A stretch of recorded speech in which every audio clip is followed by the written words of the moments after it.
Hi friends, welcome to Hello Kitchen. இன்னைக்கு பாத்தீங்கன்னா நம்ம டேஸ்டியான fish குழம்பு எப்படி பண்றதுன்னு பார்க்க போறோம். அதுக்கு முன்னாடி என்னோட சேனலை நியூவா பார்க்கறீங்கன்னா என் சேனலை சப்ஸ்கிரைப் பண்ணுங்க.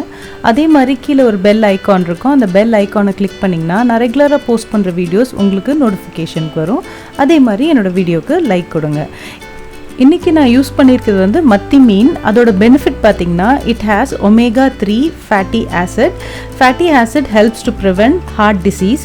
It has vitamin B12. It has calcium. It has minerals. It is rich in protein. It is good for bone. It controls blood sugar level. It prevents cancer. It promotes a healthy immune system. இந்த fish வந்து பார்த்திங்கன்னா Kerala people வந்து நிறைய இதை சாப்பிடுவாங்க. So இப்போ இந்த recipe எப்படி செய்யலான்றதை நம்ம பார்ப்போம். இதுக்கு தேவை வந்து மத்தி மீன் வந்து ஒரு 1/2 கிலோ எடுத்திருக்கேன். இந்த மாதிரி வாஷ் பண்ணி க்ளீன் பண்ணி நான் எடுத்திருக்கேன். பார்த்திங்கன்னா உள்ளே இருக்கிறது எல்லாமே நல்லா க்ளீன் ஆகிருக்கும். இப்போ இது கூட வந்து பார்த்திங்கன்னா புளி வந்து ஒரு 75 கிராம்ஸ் எடுத்திருக்கேன். இந்த சைஸில் இருக்கும். இது வந்து பார்த்திங்கன்னா இந்த மீன் குழம்புல புளி வந்து கரெக்டாக நம்ம கொஞ்சம் தூக்கலாக போட்டால் தான் நல்லா டேஸ்ட்டாக இருக்கும். இப்போ இதுக்கு கூட வந்து பார்த்திங்கன்னா வாட்டர் ஆட் பண்ணுறேன். இதை நல்லா கரைச்சி எடுத்து வச்சுக்கணும். இப்போ நான் ஒரு 300 ml வாட்டர் ஆட் பண்ணியிருக்கேன். இப்போ அரைக்கிறதுக்கு வந்து பார்த்திங்கன்னா வெங்காயம் ஒரு 2 நம்பர், தக்காளி வந்து பார்த்திங்கன்னா ஒரு 3 நம்பர் இந்த மாதிரி கட் பண்ணி ஆட் பண்ணுறேன். அப்புறம் மிளகு வந்து ஒரு 1/2 டீஸ்பூன், அப்புறம் சீரகம் வந்து பார்த்திங்கன்னா ஒரு 1/2 டீஸ்பூன், அப்புறம் கருவேப்பிலை வந்து பார்த்திங்கன்னா ஃபியூ ஆட் பண்ணுறேன். கருவேப்பிலை வந்து நீங்கள் ஜாஸ்தி கூட போட்டுக்கலாம். ரெட் சில்லி வந்து ஒரு 2 டேபிள் ஸ்பூன் ஆட் பண்ணியிருக்கேன். நீங்கள் காரத்துக்கு ஏற்ற மாதிரி கூட ஆட் பண்ணிக்கலாம். இப்போ தனியா வந்து பார்த்திங்கன்னா ஒரு 4 டேபிள் ஸ்பூன் ஆட் பண்ணியிருக்கேன். இது வந்து பார்த்திங்கன்னா ஒரு மீடியமான காரம். உங்களுக்கு ஹையாக வேணும்னா ஜாஸ்தியாக போட்டுக்கோங்க. மஞ்சத்தூள் வந்து ஒரு 1/2 டீஸ்பூன். இப்போ இது எல்லாத்தையுமே வந்து நம்ம மிக்சியில் போட்டு நல்லா அரைச்சிக்கணும். கொஞ்சமாக தண்ணி விட்டு அரைச்சி எடுத்துக்கோங்க.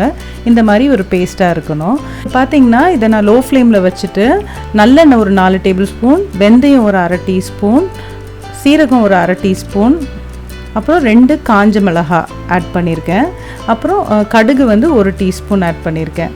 இதை வந்து நல்லா மிக்ஸ் பண்ணிவிடுங்க. இதை நல்லா வதக்கின அப்புறம் இப்போ நம்ம வந்து பூண்டு வந்து ஒரு 6 நம்பர் தட்டி வச்சு அதையும் நான் ஆட் பண்ணியிருக்கேன். அதையும் நல்லா வதக்கிடுங்க.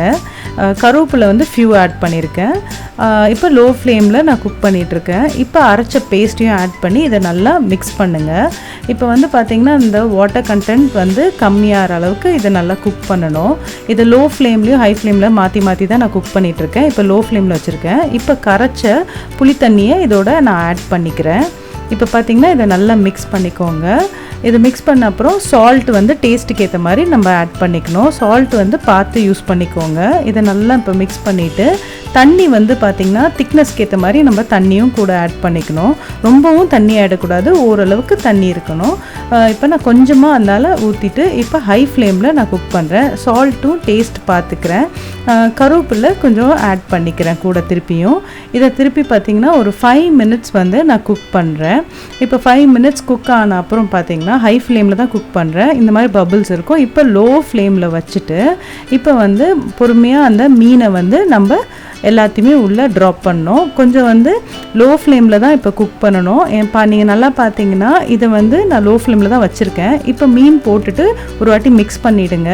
இதை ஹை ஃப்ளேமில் 5 மினிட்ஸ் திருப்பி குக் பண்ணுங்கள். வெந்தய பவுட்ரு வந்து ஒரு 1/2 டீஸ்பூன் ஆட் பண்ணிக்கோங்க. ஆட் பண்ணிவிட்டு லோ ஃப்ளேமில் ஒரு 10 மினிட்ஸ் குக் பண்ணுங்கள். இது 10 மினிட்ஸ் கழித்து நீங்கள் பார்த்தீங்கன்னா இந்த மாதிரி ஆயில் ஃப்ளோட் ஆகி இருக்கும். இப்போ நீங்கள் இதை ஆஃப் பண்ணிடலாம். இப்போ இது ரெடி ஆகிடுச்சு. இதை ஒயிட் ரைஸ் இல்லை இட்லி, தோசை இதோட நீங்கள் சர்வ் பண்ணலாம்.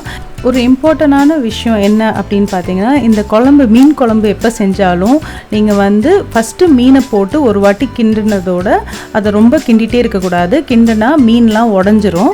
அதனால் ஒரு வாட்டி கிண்டிட்டு நம்ம ஹை ஃப்ளேம்லேயும் லோ ஃப்ளேம்லேயும் மாற்றி குக் பண்ணும்போது தான் அந்த மீன் வந்து உடையாமல் வரும். உங்களுக்கு என்னோடய எல்லோ கிச்சன் சேனல் பிடிச்சிருந்தா லைக் பண்ணுங்கள், ஷேர் பண்ணுங்கள், சப்ஸ்கிரைப் பண்ணுங்கள். மறக்காமல் கீழே இருக்க பெல் ஐக்கானை கிளிக் பண்ணுங்கள். தேங்க்யூ.